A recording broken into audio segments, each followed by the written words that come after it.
Bonjour à tous et bienvenue dans cette nouvelle vidéo. Moi c'est Enola et aujourd'hui je vais vous apprendre comment vous faire plein d'amis. Je vais évoquer les croyances limitantes, l'apparence, comment faire avoir une personnalité qui fait que vous faites plus sociable que d'autres personnes, comment garder des amis, comment se faire un cercle, parce que le cercle c'est très important pour le développement personnel. Toutes ces choses-là que je vais aborder vont vous aider à pouvoir évoluer avec des amis autour de vous. Si tu ne me connais pas, je m'appelle Enola, je suis sur le développement personnel, donc n'hésite pas à t'abonner si tu as aimé ma vidéo. Et sur ce, c'est parti! C'est un peu triste ce que je vais aborder, mais c'est en même temps la réalité, faut pas se voiler la face, c'est l'apparence. Je pense que l'apparence c'est le plus important avant la personnalité pour se faire des amis. Je vais un peu vous expliquer. La personnalité, ça va vous aider à garder des amis de qualité au long terme, et l'apparence va vous permettre d'attirer les amis. Et vous êtes obligé de l'en attirer pour pouvoir en trouver qui vont rester au long terme. Voyez ou pas? Il faut ça pour provoquer ça. Donc, pour l'apparence, vous n'avez pas besoin d'être magnifique. Vous n'avez pas besoin de ressembler à Kendall Jenner. En fait, il faut être propre. Il faut se faire propre. Il faut vraiment que les gens vous voient et se disent waouh, elle est propre. Moi, j'avais cette fille dans ma classe qui n'était pas un missile, c'était pas une dinguerie comment elle était belle. Pourtant, elle était toujours clean. Elle avait les cheveux lisses, mais pas un cheveu dépassé, elle avait un make-up parfait, pas de granulats, enfin je crois qu'elle était plutôt naturelle mais c'était toujours parfait, elle avait des vêtements toujours qui lui allaient super bien, des petits colliers et tout. Voilà, vous n'êtes pas obligé de mettre énormément d'argent, mais ayez toujours l'air propre, sentez bon, ça c'est très important, portez du parfum qui vous correspond, que vous aimez, ça c'est super important.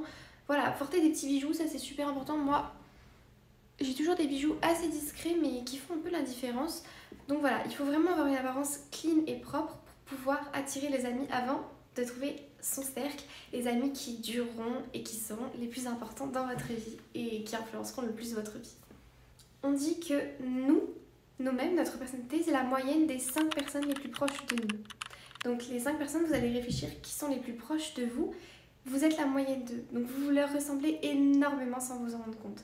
Vous ressemblez peut-être à votre mère, à votre père, si vous êtes beaucoup avec votre père, à votre sœur, à votre meilleure amie, à votre ami. Moi, je compte beaucoup les amis parce que, par exemple, si vous allez en cours, en fait, vous voyez peut-être plus vos amis que vos parents ou votre mère parce qu'en fait, vous êtes toute la journée avec cette personne, 5 jours sur 7. Donc, c'est énorme, c'est hyper conséquent.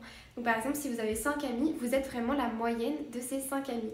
C'est hyper important avec qui vous traînez parce que je vous jure que ça fait toute votre personnalité en fait.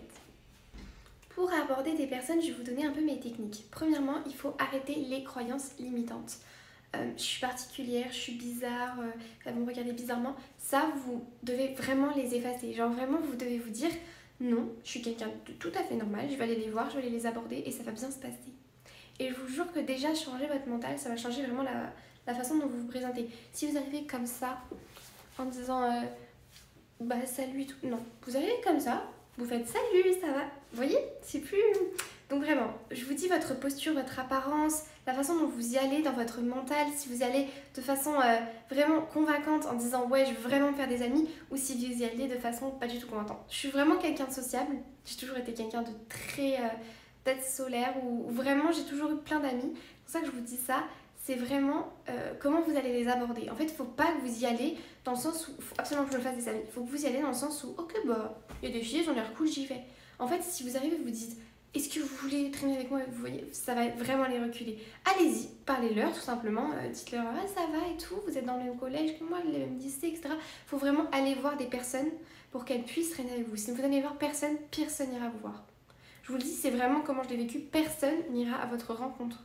C'est vous qui devez aller vers les autres. Ça, pas l'inverse, c'est tout. Ensuite, mon conseil, c'est, je ne sais pas si vous en avez déjà entendu parler, c'est le 30-70. Vous parlez 30% du temps et vous écoutez 70% au début.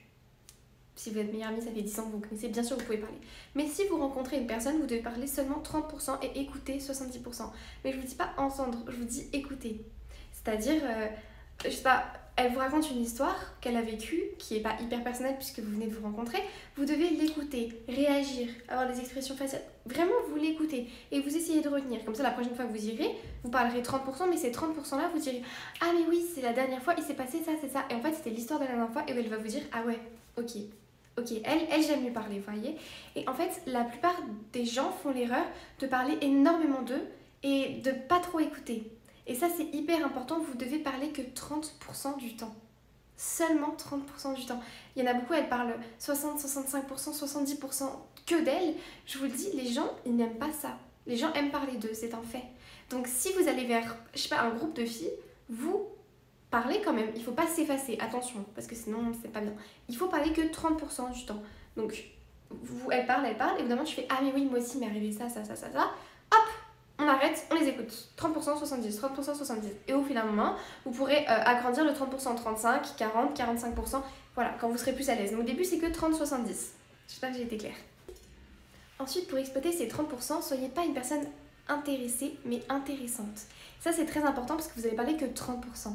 Et ces 30% là, c'est comme un... Je sais pas, c'est tout en fait. C'est tout. Vous ne devez pas être que intéressée, mais intéressante. C'est super important. Donc, renseignez-vous. Faites des hobbies. Vous n'êtes pas obligé de tout connaître. Vous n'êtes pas obligé d'être hyper intelligente, de vouloir tout savoir. Non. Mais par exemple, vous pouvez avoir des repères personnels que vous pouvez écrire sur un journal. C'est pour ça que c'est hyper important de se connaître. Moi, par exemple, une fois par semaine, je vais sur Pinterest, je tape Shallow Question, Shallow Ask, et tu tombes sur plein de questions sur toi. Et en fait, tu fais un journal et tu réponds à toutes ces questions. Comme ça, en fait, les personnes qui vont vous aborder, vous vous direz « Ah oui, moi j'aime ça, j'aime ci, j'aime ça », parce qu'en fait, vous vous connaîtrez et vous pourrez parler de vous-même. Mais soyez quelqu'un d'intéressante. Vous n'allez pas juste dire mon chien, il fait ça ». Non. Par exemple, imaginons que vous avez lu un livre qui vous intéressait, je dis n'importe quoi, ça peut être n'importe quoi. Vous avez lu un livre, vous avez une critique sur ce livre, ok ? Il faut que vous réussissiez à travailler des idées, parce que c'est ça que les personnes aiment. Une fois que vous avez vraiment vos idées écrites, parce que vous avez en fait... Dans vos Shallow Questions, elle va par exemple poser quel est ton livre préféré. Tu mets ton livre préféré et tu dis pourquoi. Et en fait, quand tu vas te retrouver en face des personnes, tu vas pouvoir tout ressortir. Et ça, tu vas devenir une personne hyper intéressante. Et ces 30% là, tu vas pouvoir super bien les exploiter. Et ça, vraiment, les gens, ils adorent. Ils diront, ah ouais, cette personne-là, elle est spéciale, vous voyez. Elle donne son avis, elle est vraiment, et elle est à l'écoute. Ne cherche pas à prendre de l'amitié, mais à offrir de la valeur aux autres. Ça aussi, c'est très important. Vous êtes obligé d'offrir quelque chose aux autres, mais sans attendre rien en retour. Je vous dis pas quelque chose de matériel, c'est absolument pas ça, parce que je pense qu'il y en a qui vont me dire « Quoi, obligé ?» Non, c'est dans le caractère, dans ce que vous apportez. Je vais vous expliquer. Par exemple, vous avez une fille dans la classe, elle a un gros problème en maths, et vous savez que les maths ça vous va bien. Donc, ce que vous allez faire, c'est que vous allez l'aider sans rien attendre en retour. C'est hyper important, je le mets là. Et en fait, l'effet qui va être un peu boomerang, c'est cette personne-là va en fait s'attacher automatiquement à vous. Parce qu'en fait, vous allez lui apporter quelque chose, mais pas matériel. C'est très important, vous n'apportez rien de matériel à l'amitié au début. Vraiment, retenez cette phrase, il ne faut rien acheter à vos amis au début, car sinon elles seront intéressées. Voilà. Par intéressée dans le sens péjoratif du terme. Mais, si une personne, par exemple, vous êtes très bonne au dessin, et elle a eu une super mauvaise note en art, ou quelque chose, voilà, et vous allez la voir, vous allez dire, ça te dirait que je t'aide ? Sans rien attendre en retour. Et cette personne-là va automatiquement s'attacher à vous. Vous n'êtes pas obligé d'entamer là. Ça, c'est super important pour les gens qui ont du mal un peu avec la communication, parler d'eux, etc. C'est que vraiment, là, vous avez quelque chose à faire. Vous allez l'aider à faire des maths, etc. Vous n'êtes pas obligé d'engager des conversations. Et cette personne-là va forcément revenir vers vous parce que vous l'avez aidé, etc. Mais sans rien attendre en retour. Je pose ça là et vous êtes obligé de m'écouter. Le langage corporel qui est hyper important. Aujourd'hui, je vais vraiment apporter pas mal de sujets, mais le langage corporel. Alors, premièrement, vous allez devoir établir un contact visuel. C'est important dans des conversations parce que vous allez être plus convaincante, plus intéressante. En fait, vous allez par exemple, je me souviens, j'avais une vidéo d'un mec qui disait que son discours, il était 25%, et que sa posture, ça c'est 75% du discours. Donc tu peux dire n'importe quoi, pas intéressant, mais si ta posture est là, les gens vont t'écouter automatiquement. Vous vous rendez compte, 75%. Donc 25% c'est rien, il peut parler de tout, n'importe quoi, des planètes. S'il a une posture importante, les gens l'écouteront forcément. Et ça, je vais vous donner vraiment quelque chose d'ultime. La posture et le langage corporel, c'est le plus important dans toutes vos interactions sociales. Voilà, je suis vraiment sérieuse sur ça. C'est la partie la plus importante de la vidéo là. Vous allez écouter. On va simuler une conversation avec langage corporel et sans langage corporel, comme ça vous allez pouvoir vous en rendre compte. On commence par sans langage corporel. Les interactions sociales et pouvoir sortir un peu, etc. Et je trouve ça hyper important de faire des interactions sociales, etc. Enfin, voilà. Avec langage corporel. Aujourd'hui, je vais vous apprendre à comment se faire plein d'amis avec des interactions sociales hyper intéressantes. Donc vous allez par exemple pouvoir... Voilà, c'est une petite démonstration. Maintenant, je vais tout vous expliquer comment faire. Premier, donc je vous ai dit le contact visuel. Si vous n'arrivez pas à regarder une personne dans les yeux, regardez ici. Genre son arc ici, ses sourcils et tout. Parce qu'en fait c'est hyper important le contact visuel et les gens vous écouteront beaucoup plus si vous avez vraiment un contact visuel. Excuse-moi, il y a des travaux, ça m'énerve, on m'entend mal. Si vous m'entendez bien, tant mieux, mais là ça m'énerve. Ensuite, ensuite, la règle du miroir.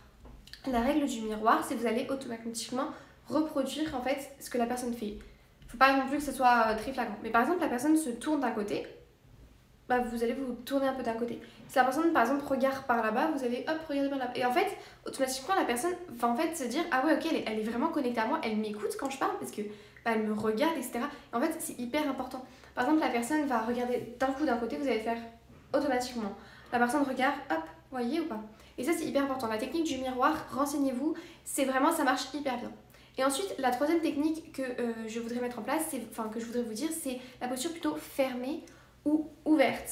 Si vous avez une posture plutôt fermée ou comme ça, c'est hyper mauvais. Plutôt, mettez-vous comme ça. Par exemple, en cours, pour vous entraîner à vraiment être comme ça, en fait, mettez-vous automatiquement droit sur votre chaise. Parce qu'en fait, plus vous vous tenez droit au quotidien dans des choses banales, plus quand vous vous retrouverez devant des gens, vous vous tiendrez droit. Voyez. Après il y a des exercices aussi, moi j'avais fait du pilates pour avoir le dos vraiment droit où ils vous donnent des exercices pour étirer votre dos en arrière. Mais si vous avez une posture ouverte et la tête haute, et ben je vous jure que les gens automatiquement s'ouvriront vers vous. Si vous êtes comme ça constamment, ça ne marchera pas. N'ayez pas peur de révéler votre valeur, n'ayez pas peur que les gens voient votre visage, n'ayez pas peur que les gens voient votre corps. Les gens s'en fichent complètement, ils vivent leur vie. Et vous devez vraiment ouvrir parce que vous pouvez apporter de la lumière de fou aux autres. Vous pouvez apporter une lumière au monde si vous décidez que vous êtes là pour le faire. Vous voyez ou pas? Si vous, constamment vous êtes comme ça, personne ne vous écoutera. Personne ne prêtera attention à ce que vous voulez faire. On s'en foutra de vous. Si par contre vous êtes là, vous illuminez la salle, vous êtes présente dans la salle, je vous jure que les gens, ils se tourneront vers vous, ils vous écouteront. Retenez bien ça, c'est super important. Une partie très importante, c'est de sortir. Moi, j'ai fait une vidéo sur la confiance en soi pour un peu suivre le rythme. Mais en fait, finalement, moi, par exemple, pour vous donner un exemple, j'aimais bien promener mon chien et j'y allais tous les jours dans un petit parc. Et ça faisait 1 ou 2 fois que je voyais une fille qui avait à peu près mon âge qui courait autour du parc, qui faisait des tours. Et d'un moment, elle s'approche de moi, je l'arrête, je fais coucou, t'as quel âge et tout. Et je commence à engager la conversation. Résultat, on allait boire un café et tout, on est plusieurs fois sortis ensemble. Et c'est une super copine maintenant et je l'aime beaucoup cette fille. Donc en fait, le truc c'est que vous avez quand même besoin de sortir pour pouvoir trouver des personnes. C'est impossible de... Voilà. Donc je vous conseille par exemple d'aller... C'est difficile, mais d'aller boire un café toute seule. Et je vous jure que vous allez remarquer qu'en fait, c'est des filles qui boivent aussi des cafés toutes seules qui ont votre âge, parfois 12. Non, 12 ans c'est rare. 13, 14, 15, 16 ans. Il y en a plein. Il y en a plein. Même plus grande, hein, encore plus grande, là c'est un peu plus logique pour moi. Mais par exemple, si vous avez plus de 18, 19, 20, 25 ans, 37 ans, il y a forcément des filles qui boivent toutes seules. Et en fait, par exemple, si vous allez boire dans un café, vous allez devoir attendre votre café. Et peut-être qu'elle attendra en même temps que vous. Donc vous tournez et faire, vous êtes d'ici, vous habitez près d'ici, etc. Vous venez d'où, etc. En fait, au bout d'un moment, la personne va se dire, ah ok, elle a fait le premier pas, on vit à peu près au même endroit, et vous allez commencer à engager la conversation. Et peut-être que vous allez finir votre café avec cette personne. Et dans 10 ans, ce sera votre meilleure amie et la marraine de vos enfants. Qu'est-ce que vous en savez? Donc sortez. Sortez, sortez, sortez. Allez boire un verre, allez au cinéma. Vraiment, faites-vous plaisir, faites des choses que vous aimez. Parce que si vous faites des choses que vous aimez et que vous rencontrez des personnes là-bas, vous pourrez parler de ces choses que vous aimez à cette personne-là. Voilà. Vraiment, si vous êtes passionné par un truc, allez en faire seul et vous rencontrerez des gens super. Je vous promets. Je crois que j'ai abordé un peu toutes les phases que je voulais vraiment vous en parler. Je suis vraiment fière de cette vidéo parce que je sais qu'il y en a beaucoup qui galèrent à se faire des amis. Si vous avez aimé la vidéo, n'hésitez pas à vous abonner, ça m'apporte énormément de force et puis c'est sympa de créer une petite communauté et tout.